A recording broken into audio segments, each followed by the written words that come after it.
Olá, olá, tudo bem com você?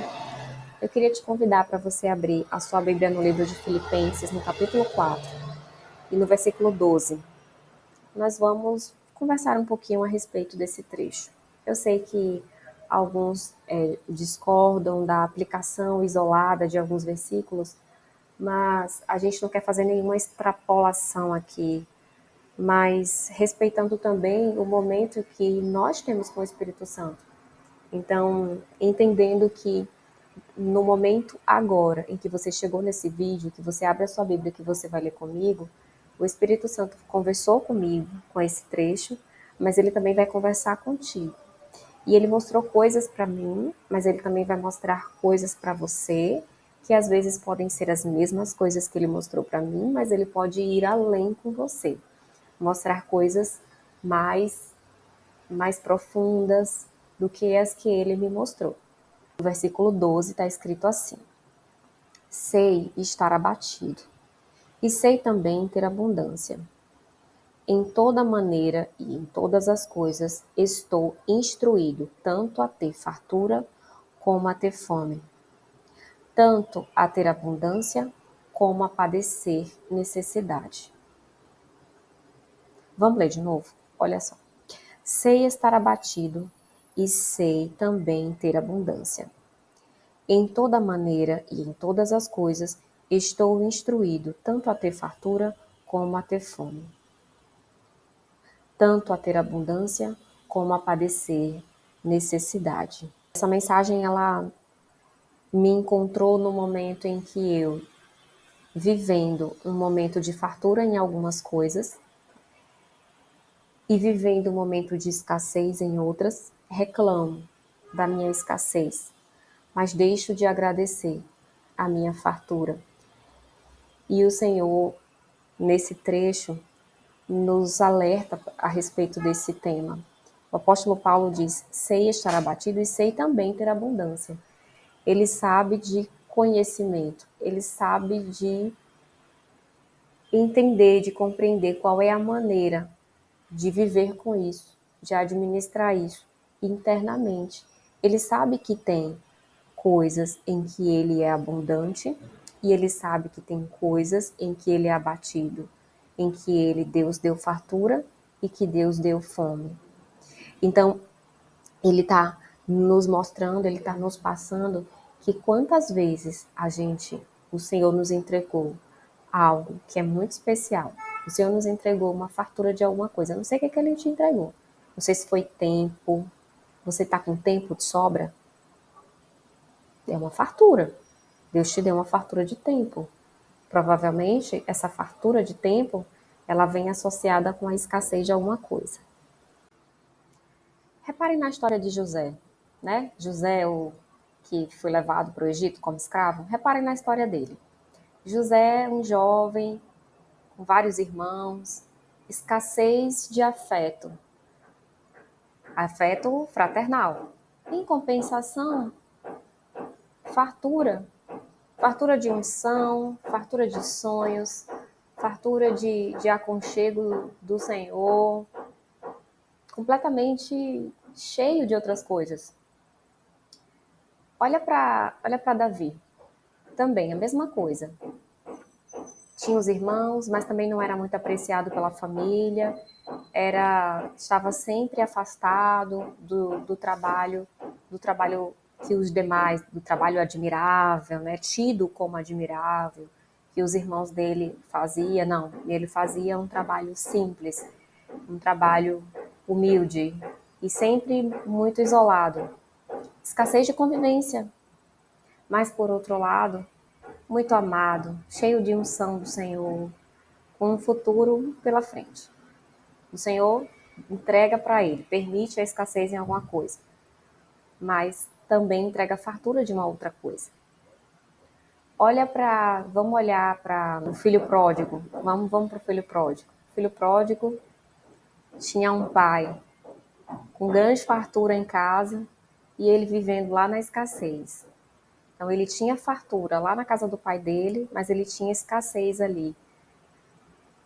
Foi só o momento dele entender que a escassez era um lugar onde ele estava, um lugar necessário para a pedagogia, para o ensinamento, para que ele olhasse para a fartura que estava disponível para ele, para que ele entendesse que, ao invés de reclamar daquilo ali, corra logo para aprender o que tem para aprender ali, naquela, naquela escola, na escola da escassez, para que ele possa ir rápido para o lugar da fartura, agradecer ao Senhor e viver bem. O apóstolo Paulo, ele então traz uma mensagem muito bonita aqui para a gente. E o Senhor, o Espírito Santo, fala muito conosco nessa mensagem. E um trecho tão pequeno, de poucas linhas, né? Tem uma Bíblia tão grande e um trecho tão pequenininho, com um ensinamento tão grandioso. Como é importante a gente ter convivência com, com a leitura, a gente ter o habitual com a leitura. Sabe, não importa se você vai ler 20 páginas da Bíblia. E se você conseguir ler 20 páginas da Bíblia, que bom. Glória a Deus que você consegue ler 20 páginas da Bíblia por dia. Leia mais se você puder. Mas se você não puder, o pouco que você lê, peça ao Espírito Santo que fale com você, porque ele vai falar com você. Aquilo que você precisa. Assim como ele falou muito comigo a respeito da minha ingratidão, a respeito, né, das farturas que o Senhor tem me dado, e me mostrando como eu sou ingrata e reclamona por ficar o tempo todo falando sobre coisas que eu quero, que eu quero, que eu quero, porque está faltando para mim.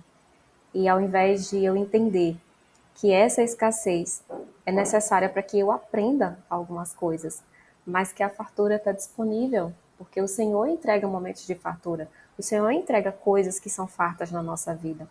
Importante que a gente peça ao final desse trecho, que a gente tenha a humildade de perguntar ao Senhor, não sei se a palavra seja essa, mas talvez a gente tenha o entendimento de perguntar ao Senhor de que maneira a gente pode usar aquilo que Ele nos deu em fartura, de que maneira a gente pode usar o que Ele nos deu fartamente para a obra, para o reino, para edificar outras pessoas, para edificar nossos familiares e a nós mesmos também.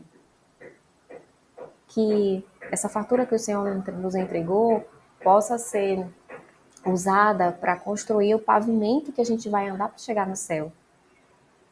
E que a gente tenha também força, determinação para continuar nessa caminhada, porque não é fácil. Muitas coisas se apresentam no nosso caminho como empecilhos para que a gente faça a obra do Senhor, para que a gente faça as coisas que o Senhor pede para a gente fazer. E às vezes o Senhor está pedindo só para a gente fazer aquela sopinha gostosa que alguém da nossa família gosta, mas que a gente tem preguiça de fazer. Às vezes o Senhor te deu fartura de habilidade na cozinha e você tem em casa uma família que gosta do teu tempero, que gosta dessas coisas e você pode edificar a sua família, aconchegar a sua família em volta da mesa com a habilidade que o Senhor lhe deu, porque isso é uma fartura. Que o Senhor te dê sabedoria para administrar a fartura que Ele te deu e que essa fartura que Ele te deu normalmente é a ferramenta que vai tirar a gente dessa escassez, que a gente saiba como fazer isso. Porque quando a gente olha para a vida dessas personalidades ilustres na Bíblia, quando a gente olha para José, quando a gente olha para Davi, quando a gente olha para o filho pródigo, todos eles, a fartura que eles tiveram, seja em graça de Deus, seja em sabedoria, né, como o rei Salomão, seja a fartura financeira do pai do filho pródigo, seja a unção que o Senhor derramou, né, sobre Davi, seja a inteligência e o poder de organização que o Senhor entregou para José, tudo aquilo, tudo isso que o Senhor entregou em fartura para essas pessoas foram ferramentas para que elas pudessem sair da escassez que elas estavam. Que o Senhor possa nos ensinar Qual é a maneira correta de usar o que Ele nos deu em fartura? Seja tempo, seja dinheiro, seja as habilidades que Ele nos entregou. Que a gente saiba como usá-las para melhor proveito do reino, para nos tirar da escassez, às vezes, para tirar outras pessoas que estão ao redor da gente da mesma escassez. Que essa palavra possa encontrar um coração recebedor, que o Senhor fale contigo para além, muito além do que o que você ouviu aqui, porque o que você ouviu aqui foi reflexo do próprio tratamento que eu vivi hoje com o Senhor. E que essa palavra ela vai ter que amadurecer também dentro de mim, que o Senhor vai ter ainda muito trabalho para fazer comigo, porque eu sei que quando eu esquecer, quando eu estiver distraída, eu vou voltar e vou reclamar da minha escassez. Mas eu sei também que nesse momento o Espírito Santo vai me lembrar: olha o que você aprendeu, bota em prática o que você aprendeu. E é o momento de corrigir, né, essas falhas. E é assim que a gente vai aprendendo, né, nesse caminhar com o Senhor. Espero então que de alguma forma essa palavra possa ter mudado alguma coisa dentro de você. A gente se encontra no próximo vídeo. Um beijo, fica com Deus, até a próxima. Tchau, tchau.